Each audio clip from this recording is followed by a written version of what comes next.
지난주에 에어컨 고장으로 인해서 이번 주까지 에어컨 없이 뜨거운 예배를 해야 한다고 말씀을 드렸는데 참 신기하게도 오늘 주일은 가을을 느낄 만큼 쾌청하고 신선한 날인 것 같습니다. 그래서 너무 행복합니다. 뿐 아니라 오실 때 잔디밭이 참 깔끔하죠. 매 주마다 깎기 때문에 너무 깔끔하고 좋은 것 같습니다. 예, 정리정돈을 해야만이 여러분들에게 그런 기쁨을 줄 수가 있어요. 우리 신앙들도 그런 것 같아요. 매 주마다 우리 자신들을 가꾸는, 하나님 안에서 가꾸는 작업들이 중요한 겁니다. 성도들이 이런 질문들을 합니다. 열심히 기도하면 하나님이 우리가 원하는 것들을 이루어 주시나요? 또 기도했는데 우리가 원하는 것들을 주시지 않으면 어떻게 하나요? 또 어떤 사람들은 하나님께 기도하면 원하는 것들을 다 주신다고 하는데 왜 하나님은 나의 기도에 대하여 응답하지 않을까요?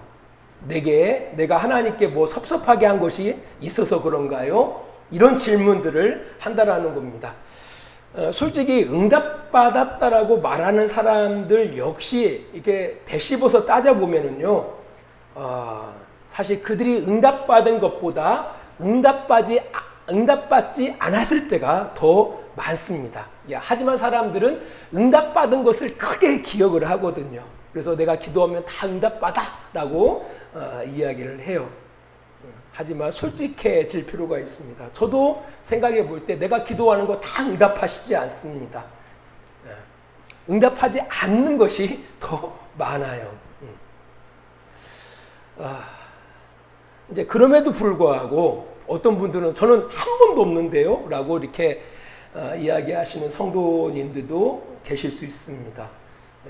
하나님이 이제 응답하시지 않는다 할지라도 그럼에도 불구하고 계속 열심히 기도하시기 바랍니다. 뭐 여러분의 어떤 기도하는 데 있어 어떤 방법에 문제가 있어서 하나님이 응답하시지 않는 것은 아닙니다. 이게 어떤 방법에 있지 않아요. 우리가 기독교 서점에 가보면 하나님으로부터 응답받는 기도 이런 종류의 책들이 의외로 많이 나와 있는데 솔직히 사기입니다. 그거 아닙니다. 그들은 그들의 생각이에요. 그들의 생각이고 그들의 주장일 뿐이지 어떤 방법이 있는 것이 아닙니다. 분명하게 말씀드릴 수 있는 것은 하나님이 우리가 기도하는 것에 대하여 응답하시지 않는다고 느껴질 때에 하나님께서 우리가 기도하는 것보다 더 큰 계획이 있기 때문에 더 좋은 것을 준비하고 계시기 때문에 응답하지 않는 것일 가능성이 높습니다. 분명한 것은요, 하나님은 살아계시고요. 그분의 역사를 이루어 가시는 분입니다. 우리의 역사를 이루어 가시는 분이 아니라 그분의 역사를 이루어 가시는 분이십니다. 그리고 더 중요한 것은 하나님은 우리의 종이 아닙니다. 여러분들 우리가 원하는 대로 하나님 다 하신다면 하나님이 우리의 종이지. 안 그렇습니까? 하나님은 우리의 종이 아니에요.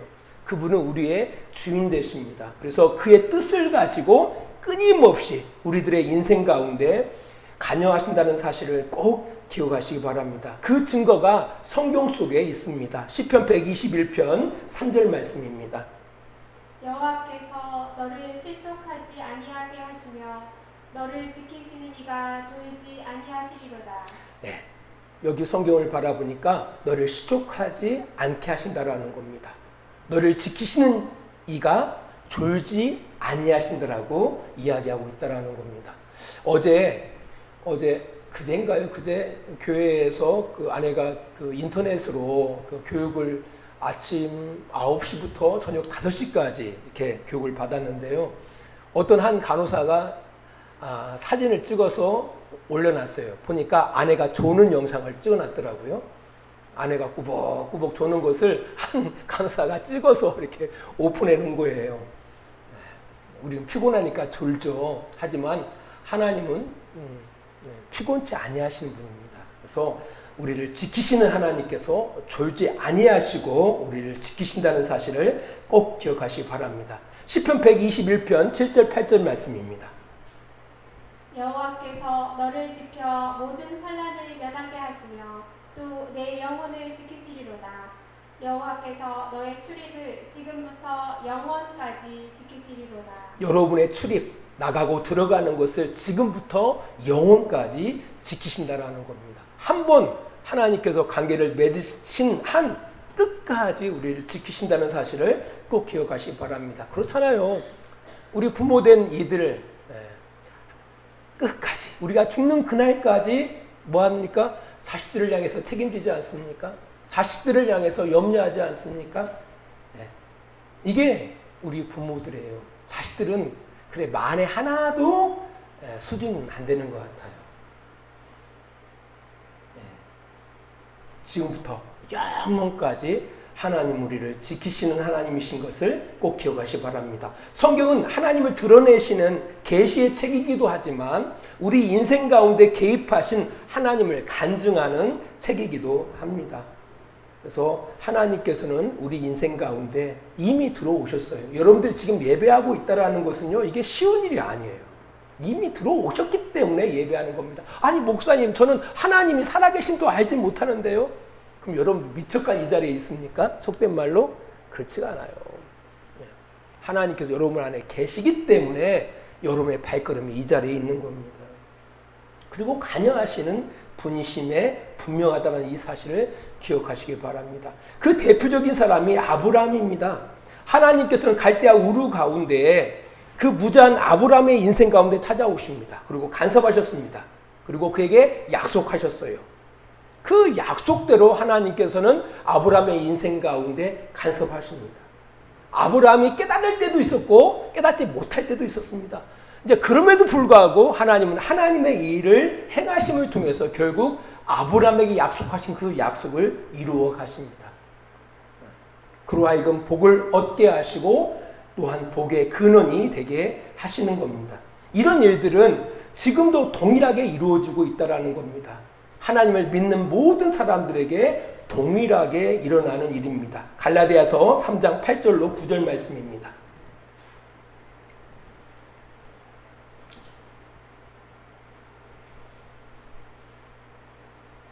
갈라디아서 3장 8절로 9절 말씀 보겠습니다. 제가 읽어드리겠습니다. 또 하나님이 이방을 믿음으로 말미암아 의로 정하실 것을 성경이 미리 알고 먼저 아브라함에게 복을 전하되 모든 이방인이 너로 말미암아 복을 받으리라 하였느니라. 그러므로 믿음으로 말미암는 자는 믿음이 있는 아브라함과 함께 복을 받느니라. 9절을 바라보니까 믿음으로 말미암는 자는, 이제 믿는 사람들은 믿음 있는 아브라함과 함께 복을 받는다라는 겁니다. 아브라함의 인생 가운데 관여하셔서 그가 깨닫든지 깨닫지 못하든지 간에 하나님의 일을 행하셨던 것처럼 믿는 우리들에게도 동일하게 하나님께서 행하신다라고 말씀하고 있다라는 겁니다. 이런 하나님의 간섭이 어떤 이들에게는 기적과 표적으로 나타나기도 한다라는 겁니다. 오늘 본문을 바라보니까 바울이 에베소에서 하나님 나라의 복음을 전할 때에, 하나님의 나라의 복음을 전할 때에 하나님께서 바울의 손으로 놀라운 능력을 행하십니다. 사도행전 19장 11절 12절 말씀입니다. 하나님이 바울의 손으로 놀라운 능력을 행하게 하시니 심지어 사람들이 바울의 몸에서 손수건이나 앞치마를 가져다가 병든 사람에게 얹으면 그 병이 떠나고 악귀도 나가더라. 그렇다고 해서 여러분 제 손수건 가져가지 마시기 바랍니다. 아무튼 하나님께서 바울의 손으로 놀라운 능력을 행하게 하셨다라는 겁니다. 이것을 뭐 기적이라고 말씀할 수 있고요, 표적이라고 말씀하실 수 있다라는 겁니다. 하나님께서 누구에게, 그가 무슨 일을 행할 때 능력을 행하십니까? 바로 하나님의 일을 행하게 하실 때에 그의 손으로 능력을 행하신 겁니다. 또 누구의 손으로? 바울의 손으로. 하나님이 원하시는 일에 순종할 때 그가 세우신 일꾼을 통해서 하나님의 능력을 행하시더라는 겁니다. 특별히 이 바울은 하나님의 사명을 받은 사람입니다. 뿐 아니라 하나님을 전폭적으로 믿고 신뢰하는 사람이었다라는 겁니다. 이게 반대로 생각해 볼 수도 있죠. 만일 하나님의 그 능력, 곧 기적과 그 표적이 일어나지 않는 때는 언제입니까? 하나님이 기뻐하지 않는 일, 그죠? 하나님이 기뻐하시지 않는 일을 행할 때 하나님의 기적이나 표적은 나타나지 않겠죠. 뿐 아니라 하나님이 택하시지 않는 사람, 그죠? 하나님께서 세우지 않는 그 사람을 통해서는 하나님의 능력이 나타나지 않는다라고 말씀을 드릴 수가 있다는 겁니다. 하나님의 그 기적, 하나님의 그 표적은 누구에게 나타난다라는 거예요? 하나님이 세우신 사람뿐 아니라 하나님이 원하시는 일을 행할 때에 하나님께서 기적을 행하시고 표적을 행하신다라는 겁니다. 민수기에 보면은요, 모압의 왕 발락이 돈으로 발람 선지자를 매수합니다. 그리고 이스라엘을 향하여 하나님께 저주케 해달라고 청탁을 해요. 청탁을 해요. 하지만 그 몇 번의 청탁에도 불구하고 발람은 끊임없이 이스라엘을 축복을 해요. 그러니까 발람 선지자는 마음으로는 돈을 받았으니까 이스라엘을 저주하고 싶은데 막상 말이 하면은 이스라엘을 축복하게 되어지는 거예요. 이제 이런 모습에 이 모압 왕 발락이 화를 내면서 발람을 향하여 책망할 때에 이 발람 선지자가 한 말이 있습니다. 민수기 24장 13절 말씀입니다.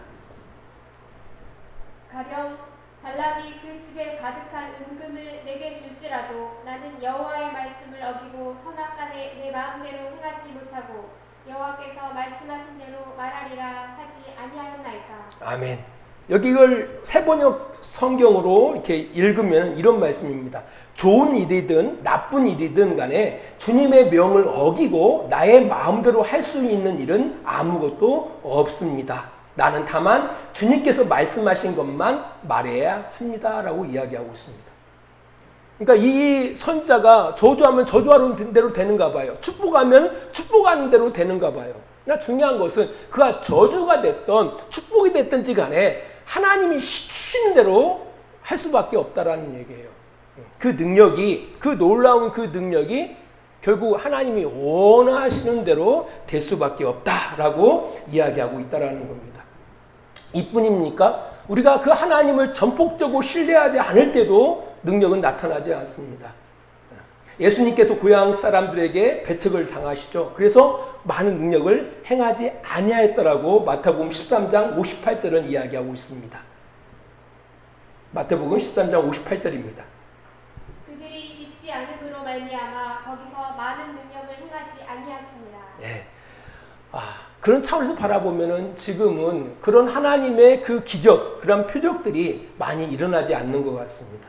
왜냐하면은 하나님이 원하실 것 같아요.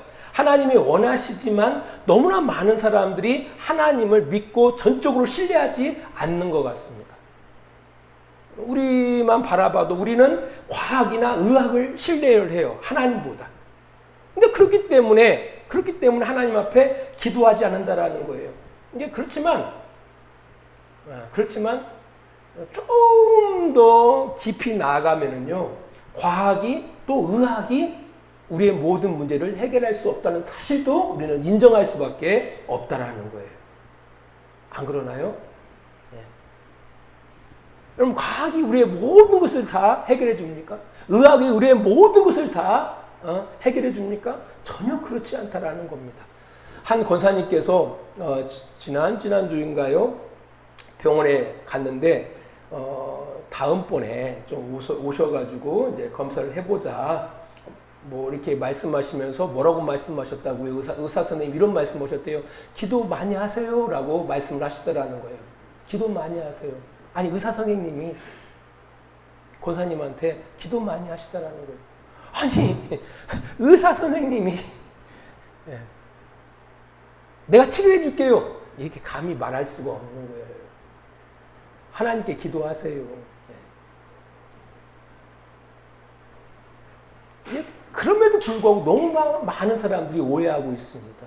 지금의 우리의 과학들이, 지금의 우리가 누리고 있는 이 의학이 우리의 모든 인생을 책임져 줄 것이라고 생각하는데 정말 그렇지가 않습니다. 이런 문제 때문에 사람들이 하나님을 신뢰하기보다는 과학이나 의학을 신뢰하는데요. 그건 오해입니다. 그거 어리석은 겁니다. 그래서 우리가 기도하지 않는 이유가 뭡니까? 하나님을 신뢰하지 않기 때문에 기도하지 않는 거예요. 그렇잖아요. 여러분, 기도하지 않는 이유가 뭡니까? 하나님을 신뢰하지 않잖아요. 하나님을 전폭적으로 의지하지 않잖아요. 그러니까 기도하지 않는 거죠. 예전이나 지금이나 하나님은 동일하신 분이에요. 그때에도 하나님께서 하나님의 나라의 복음이 증거되어지는 곳곳마다 그의 일꾼들의 손을 통해서 놀라운 일을 행하신 것처럼 지금도 동일하게 하나님께서는 놀라운 일들을 행하시고 있다는 겁니다. 그래서 그런 하나님의 놀라운 능력을 경험하기를 원하신다면 하나님을 전폭적으로 믿고 신뢰하는 자들이 되시기를 바랍니다. 기도하셔야 돼요. 기도하지 않으면요 경험 못합니다. 그냥 우연으로 아는 거죠. 어떻게 세상에 우연이 있습니까? 다 필연만 있을 뿐이죠. 그래서 우리 주안교회 성도들은요 정말 하나님을 온전하게 믿고 신뢰하는 성도들이 되어지기를 바랍니다. 그래서 그 능력을 좀 경험했으면 좋겠어요. 아, 기도했더니 정말 하나님이 응답하시더라. 정말 하나님은 계시구나. 하나님은 정말 우리가 경외할 분이구나. 믿을 만한 분이구나. 라는 이런 고백을 할 수 있는 성도들이 되시기를 축원합니다. 근데 여기서 주의할 점도 있습니다. 하나님께서 큰 일을 행하실 때에 꼭 이런 사람들이 있어요. 이 일을 흉내내는 아주 우스꽝스러운 일들이 펼쳐진다라는 거예요. 오늘 본문을 바라보니까요, 하나님이 바울의 손으로 능력을 행하실 때 이것을 본 마술하는 사람들이 바울을 흉내내다가 악기들에게 봉변당하는 이야기가 오늘 본문에 기록되어 있습니다. 우리 13절, 14절 말씀입니다. 이에 돌아다니며 마술하는 어떤 유대인들이 시험삼아 악기 들린 자들에게 주 예수의 이름을 불러 말하되 내가 바울이 전파하는 예수를 의지하여 너희에게 명하노라 하더라. 유대인의 한 제사장 스게와의 7 아들도 이 일을 행하더니 15절 16절까지 읽어보도록 하겠습니다. 악기가 대답하여 이르되 내가 예수도 알고 바울도 알거니와 너희는 누구냐 하며 악기 들린 사람이 그들에게 뛰어올라 눌러 이기니 그들이 상하여 벗은 몸으로 그 집에서 도망하는지라. 아멘. 여러분, 이 마술은 지금도 마찬가지죠. 요즘 마술하는 사람들 보면 정말 놀라울 정도로까지 그 실력이 출중한 것 같아요. 그 로마 시대, 그 당시 이 마술은 나름 인기 있는 직업이었기 때문에 많은 부를 이루었던 것으로 보입니다. 심지어는요, 이 마술에 아주 출중했던 어떤 사람은 가르스로 추앙받기까지 했다고 합니다. 그들은 2가지 종류의 마술을 행했는데요. 하나는 백마술, 또 한 가지는 흑마술을 행했는데요. 이 백마술이라는 것은 마술을 통해서 병을 고치거나 귀신을 쫓아내는 그런 행위예요. 마술을 통해서 병을 고치고 귀신을 쫓아내는, 이것을 백마술이라고 그래요.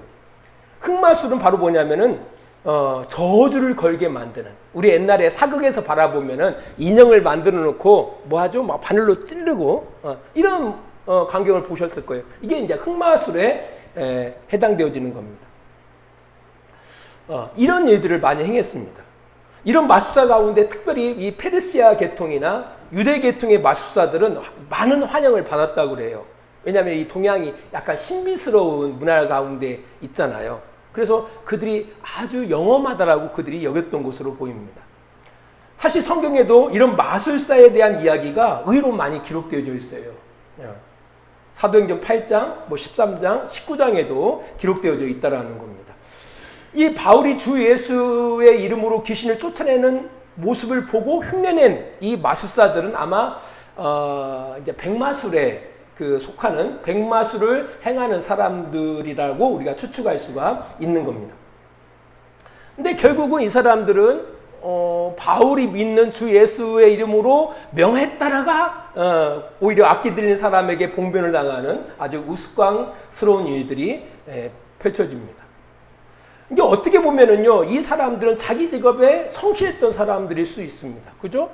내가 마술하는 사람으로 새로운 그 모습을 본 거예요. 그래서 그 새로운 것을 도입했다가 우세만 당한 거죠.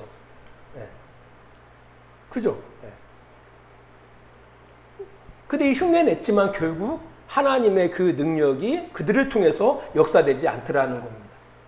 왜냐하면 그것은 하나님이 이 일을 기뻐하지 않았기 때문에. 그들도 분명히 주 예수의 이름으로 명했어요. 하지만 주 예수의 이름으로 명했지만 결국 악기 들린 사람에 의해서 분변을 당했더라는 겁니다. 그 악기가 떠나지를 않아요. 이게 무엇을 이야기하고 있다라는 겁니까? 바로 하나님의 선물을 자기의 이익의 재료로 사용하는 것을 하나님께서는 원하시지 않는다라는 겁니다. 사도행전 8장 20절에 보면은 이런 말씀이 있습니다. 베드로가 이르되 내가 하나님의 선물을 돈 주고 살 줄로 생각하였으니 내 은과 내가 함께 망할지어다. 이것도 마술사 이야기인데요. 시몬이라는 마술사가 예수님 베드로와 사도들이 안수하니까 성령이 임하는 걸 바라봐요. 야, 이거 보니까 돈이 되겠네? 라고 생각해가지고 돈을 많이 가지고 베드로에게 찾아옵니다. 그리고 그 방법을 가르쳐 달라고 이야기해요. 이때 베드로가 한 말입니다. 네가 하나님의 선물을 돈 주고 살 줄로 생각하였으니 네 은과 네가 함께 망할지어다 라고 말하는 겁니다. 사실 이런 에베소의 마술사들의 모습이 지금 한국 개신교회의 그의 여러 가지 그 모습 속에서 많이 발견하게 된다라는 겁니다.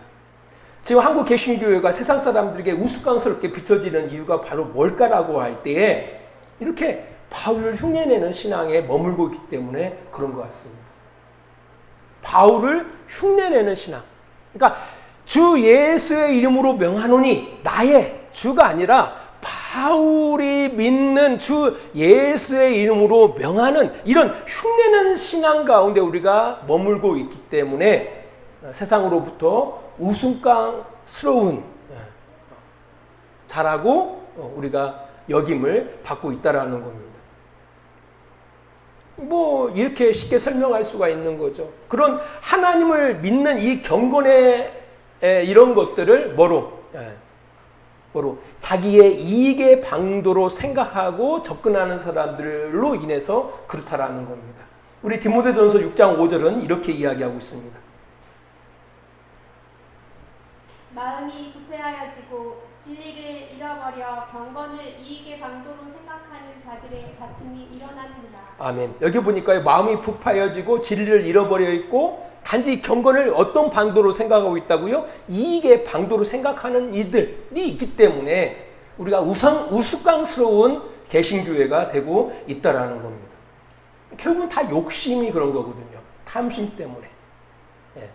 디모데전서 6장 10절에서는 돈을 사랑하는 탐심이 결국 일만하게 뿌리가 된다라고 이야기하고 있습니다. 그것 때문에 사람들이 믿음에서 떠나게 된다라고 이야기하고 있는 겁니다.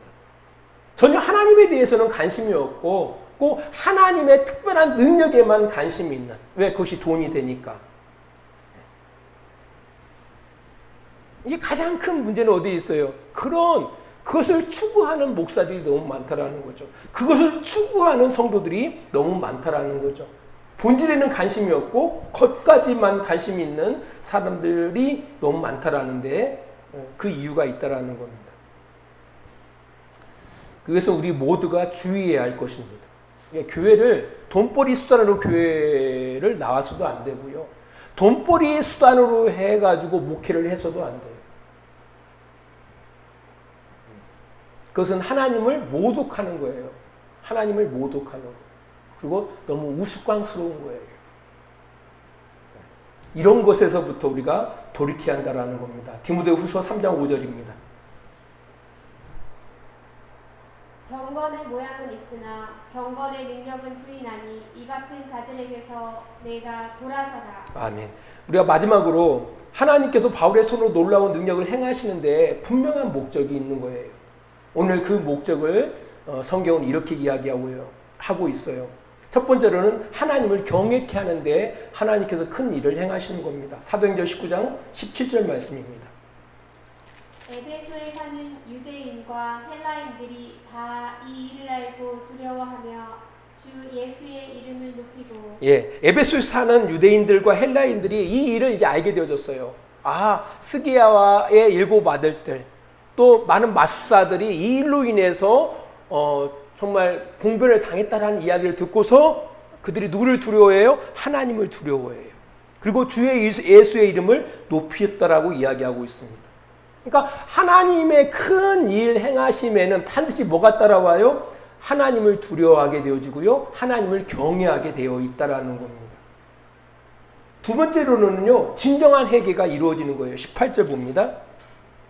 믿은 사람들이 많이 와서 자복하여 행한 일을 알리며 예, 그 하나님의 일하심을 통해서 크신 일을 통해서 사람들이 진정으로 하나님이 살아계시는구나 라고 믿고 회개하는 일들이 일어나는 겁니다. 그러니까 하나님께서 큰 일을 행하시는 것, 하나님께서 기적을 행하시고 표적을 행하시는 목적은 거기에 있어요. 단순히 여러분들이 뭐 건강해지고 여기에 뭐 목적이 있을 수는 있겠죠. 하지만 더 큰 목적은 하나님 앞에 회개케 하시려고, 하나님께로 돌아오게 하시려고 큰 일을 행하신다라는 겁니다. 마지막 세 번째 이유가 있어요. 19절입니다. 또 마술을 행하던 많은 사람이 그 책을 모아 가지고 와서 모든 사람 앞에서 불사르니 그 책값을 계산한 즉 은 5만이나 되더라. 예, 마술을 행했던 많은 사람들이 뭘 모았어요? 그 책을 모아 가지고 왔습니다. 지금이야 책이야 흔하죠. 그냥 막 버리는 게 책이죠. 하지만 그 당시 2000년 전에 그 책은 너무 귀해요. 너무 귀한 책입니다. 그리고 그 책은 어떤 책입니까? 마술을 행하는 사람들에게는 목숨과 같은, 생명줄과 같은 책이에요. 그 책을 다 태워버려요. 왜? 사기행위였거든요. 자신도 잘 알아요. 눈속임이었거든요. 그러니까 눈속임을 하면서 자기의 이익을 추구했던 그 삶을 다 접었던 겁니다. 그걸 가지고 와서 태워버렸어요. 그 태운 것을 계산해 보니까 은 5만이나 되었다라는 겁니다. 은 5만이나 되었다. 은 한 개가 하루 일품이에요, 일품. 예? 어마어마한 돈이에요. 이게 진정한 회개에 합당한 모습이죠. 진정 바꿔버린 것, 바뀌어져 버린 것, 인생이 완전히 바뀌어졌다라는 겁니다. 사기치는 인생이 아니라 자기 이익을 위해서 사람들에게 눈속임하는 인생이 아니라 진리 가운데 살아가는 인생으로 완전히 바뀌게 되었다라는 겁니다. 하나님의 능력이, 그 하나님의 능력이 어떻게 역사한다고요? 이렇게 역사하더라는 겁니다. 하나님께서 바울의 손으로 능력을 행한 결과로 그들이 헛된 것에서도 돌이켜 회개하고 합당한 열매를 맺는 삶으로 이어지더라는 겁니다. 이게 바로 신앙인 거예요. 하나님께서 왜 우리에게 기적과 이적을 행하실까요? 주님께서 전하는 그 말씀에 뭐 주는 거예요? 힘을 실어주기 위해서 그런 기적과 표적들을 행하게 하신다라는 거예요. 너희들이 믿을 만한 말씀이다. 너희들이 신뢰할 만한 말씀이다. 그 힘을 실어주기 위해서 기적을 행하고 표적을 행하게 하시더라는 겁니다. 근데 당연히 이것이 사람들에게 뭘 하게 해요? 설득력 있게 한다라는 거죠. 사람들이 그 능력을 보고 경험하고 체험하고 삶이 바꿔지는 거예요. 그 삶이 바꿔지는 모습을 바라보니까 설득력이 있는 거죠. 세상을 이기는 거죠. 세상을 이겨나가는, 힘으로 이겨나가는 것이 아니라 믿을만 하구나. 여러분은 어떻습니까? 여러분의 삶을 통해서 세상 사람들이 설득되는 것 같습니까? 아니면 여러분이 설득당하고 있습니까? 제가 볼 때는 설득당하고 있는 것이 대부분 같아요. 여러분의 삶을 바라보면서 어떤 누가, 나 하나님 믿을래, 나 예수님이 살아계신 것 같아. 오히려 우리가 세상에 설득돼서 살아가고 있지 않을까라는 그런 생각을 하게 되어져요. 그래서 이런 기적, 이런 표적을 경험하는 게 중요해요. 그 경험하는 방법은 하나님을 의지하는 수밖에 없어요. 기도하는 수밖에 없다라는 거예요. 아무튼 여러분의 삶이, 이런 변화되어지는 삶이 없는 한 세상을 설득시킬 수가 없습니다. 변화되어지지 않는 한 세상을 이겨나갈 수가 없다라는 겁니다. 우리 사도행전 19장 20절 말씀을 함께 읽으면서 말씀의 결론을 맺겠습니다. 사도행전 19장 20절 말씀입니다. 이와 같이 주의 말씀이 힘이 있어 흥황하여 세력을 얻으니라. 기도하겠습니다. 하나님 아버지, 하나님께서는 어제나 오늘이나 동일하십니다. 지금도 우리와 함께 하시고 간섭하실 뿐만 아니라 능력을 행하십니다. 하나님, 이제까지 우리가 경건의 흉내만 냈던 삶을 회개합니다. 우리의 눈을 열어 주의 일하심을 보게 하시고 우리들의 손과 발 그리고 말하는 입을 통해서 하나님의 능력이 나타나는 그런 성도의 삶이 되어지기를 원합니다. 아무쪼록 한 사람이라도 하나님을 알지 못하는 사람들이 우리와 함께 하셔서 행하신 하나님의 능력의 역사하심을 통해서 하나님을 경외하고 회개에 합당한 열매들을 맺어가는 그런 도구로 우리의 삶이 쓰임받기를 원합니다.